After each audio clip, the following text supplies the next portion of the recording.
Hi again. Now, I've just done a video. It's a brief. It was a brief talk about human behaviour, and I was going to leave it there. But as I was walking back, I thought, I know, I'm going to do a random walk and talk because the pressure of having to say something interesting on camera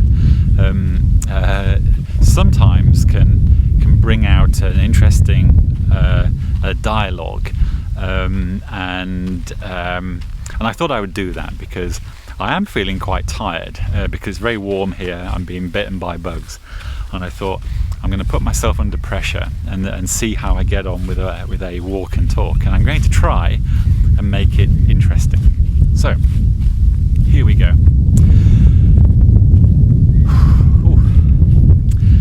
Yeah, and I'm being put on the hot spot. I've always thought that public address, public speaking, was always a skill, and some people were very good at it.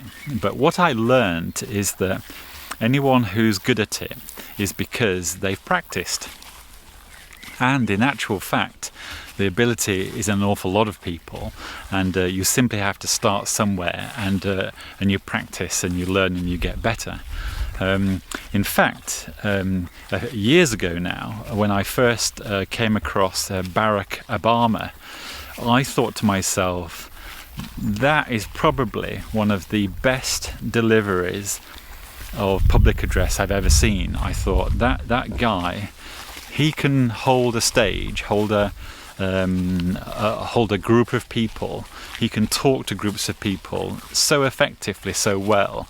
I thought, wow, that is something that everyone who has a public address part of their job or their work, or this is he is someone to have a look at because he's so good at talking to groups of people, public address. Anyway, that was my introduction to Barack Obama, and I thought he was a cool guy. Actually, the other time I thought he was really cool was when he was president. He was actually in the UK, and he was in his helicopter flying somewhere, but he actually flew close to or over Stonehenge in the south of England. Now, I don't know if that was a planned visit, but the helicopter landed, and as I remember it, he got out and spoke to some holidaymakers, some tourists, and and I thought that's really cool, and it would be really cool if that was completely unplanned, and he's in the helicopter going from A to B, and he said to the pilot, "Hey, see that Stonehenge down there?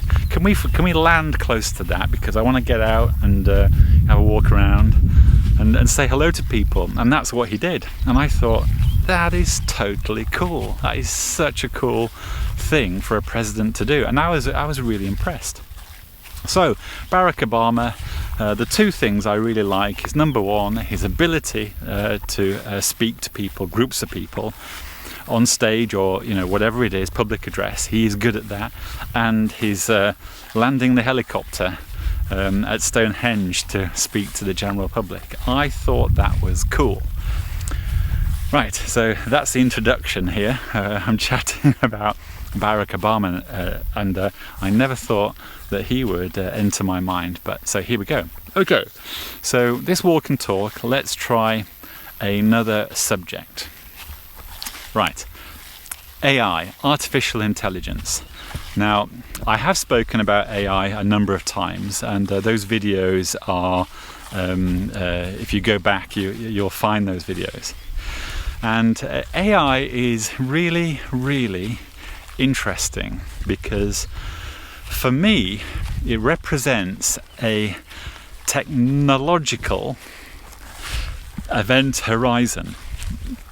Now, I use the word event horizon to describe something that's incredibly important and hasn't fully been realized yet. The word event horizon also means the bit before a black hole.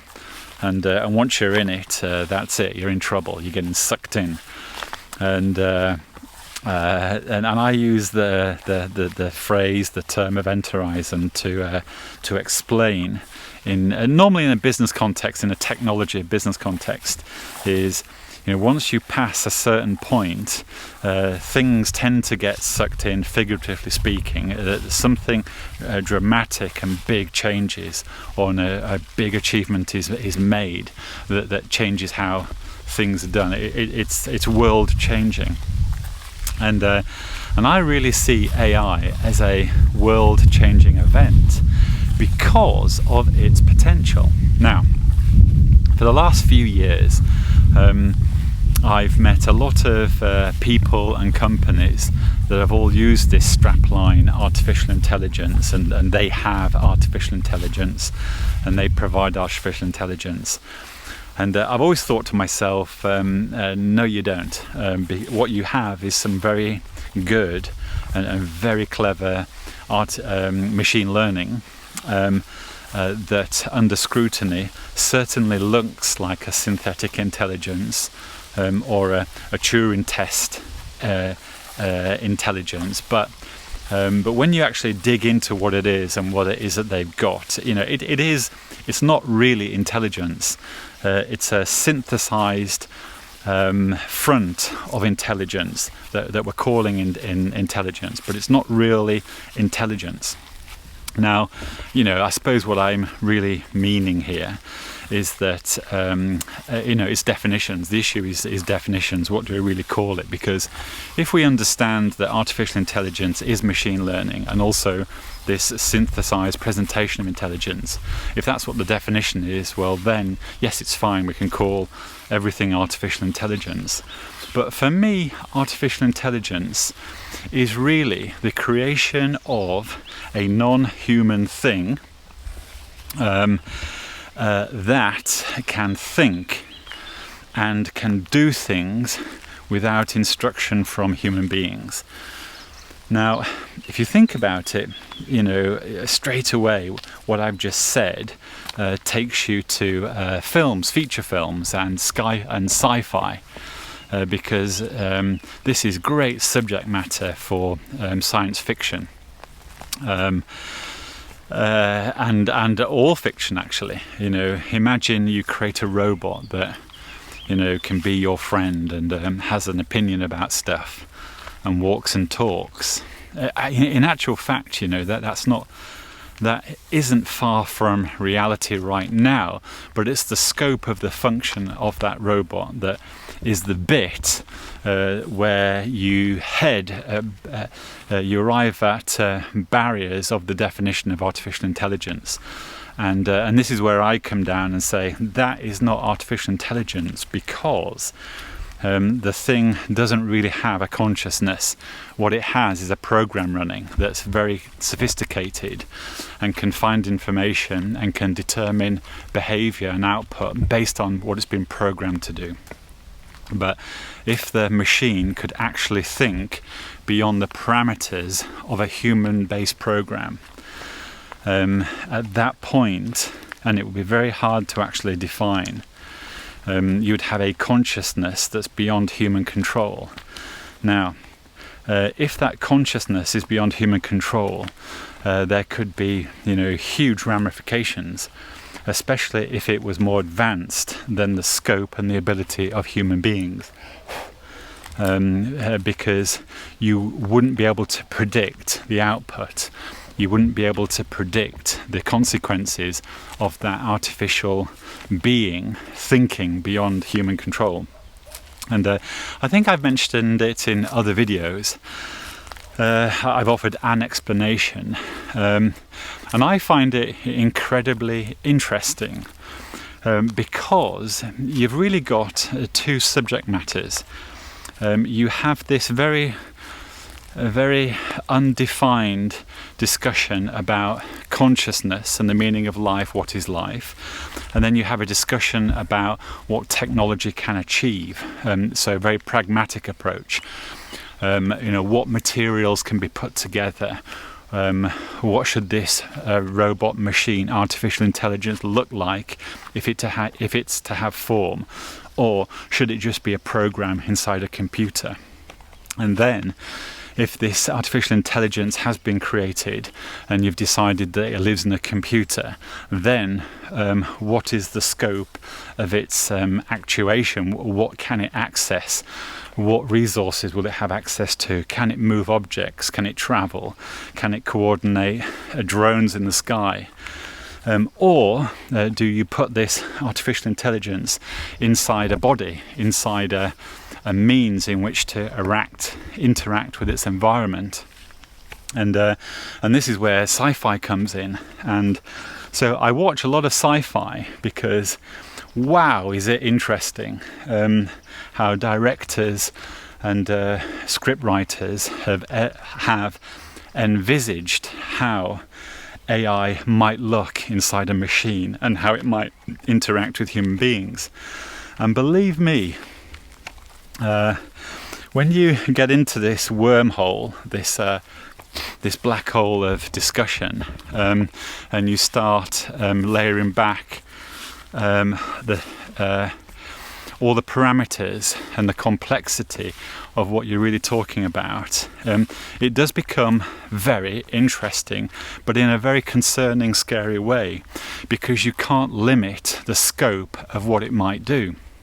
Now, somebody was going to say, Stephen, you can install a kill switch. Now, yes, you can do that, and I imagine that the kill switch can be, one way or another, you can stop that thing doing whatever it's doing. But again, if the intelligence of this thing and its new abilities are so great, it might have anticipated the possibility of a human kill switch that has been hidden from it.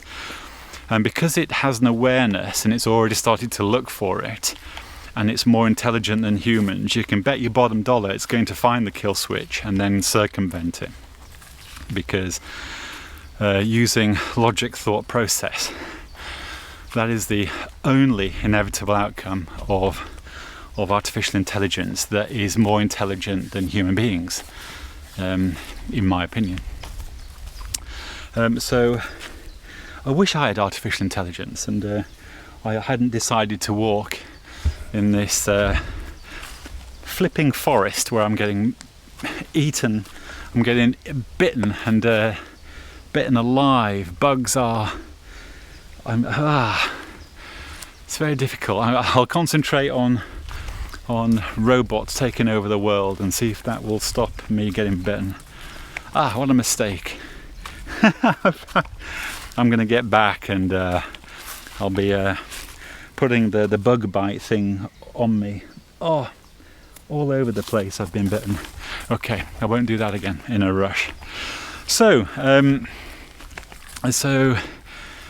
artificial intelligence. Now, but so if I just come away from the doom and gloom and we don't think about an AI that's going to take control of the world and kill humans, but we just look at its very mechanistic and productive capacity and qualities.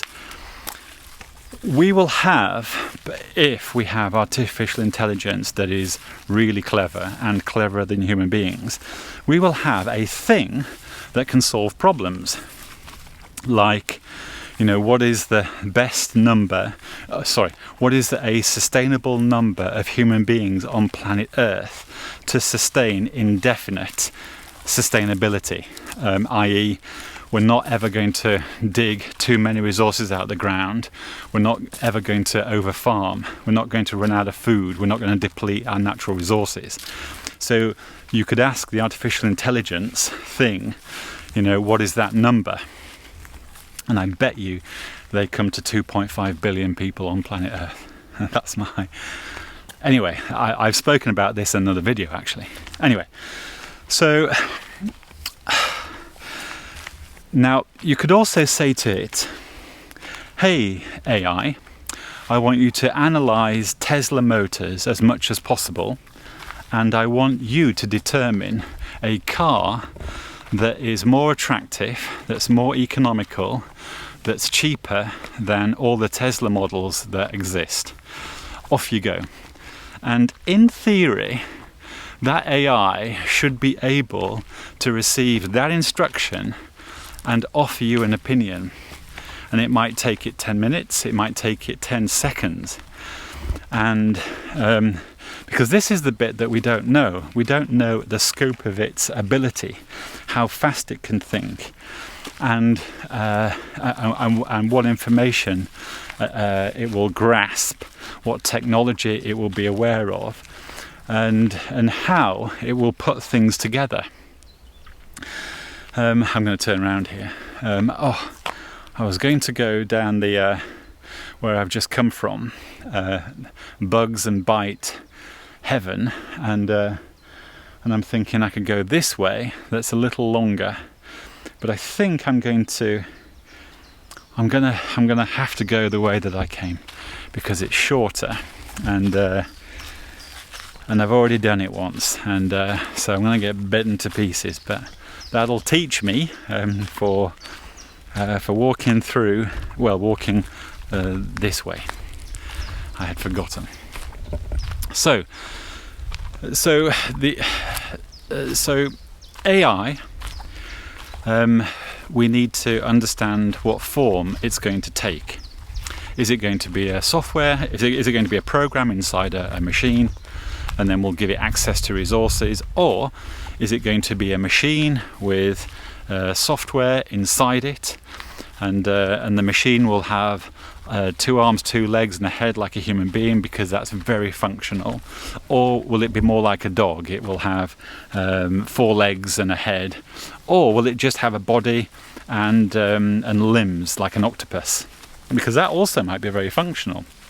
But I imagine what we would actually do is make an artificial intelligence-based being look more like a human being, because that's what human beings are used to interacting with. And also the human body has been designed very, very well, that our limbs and our head and things, they're very functional.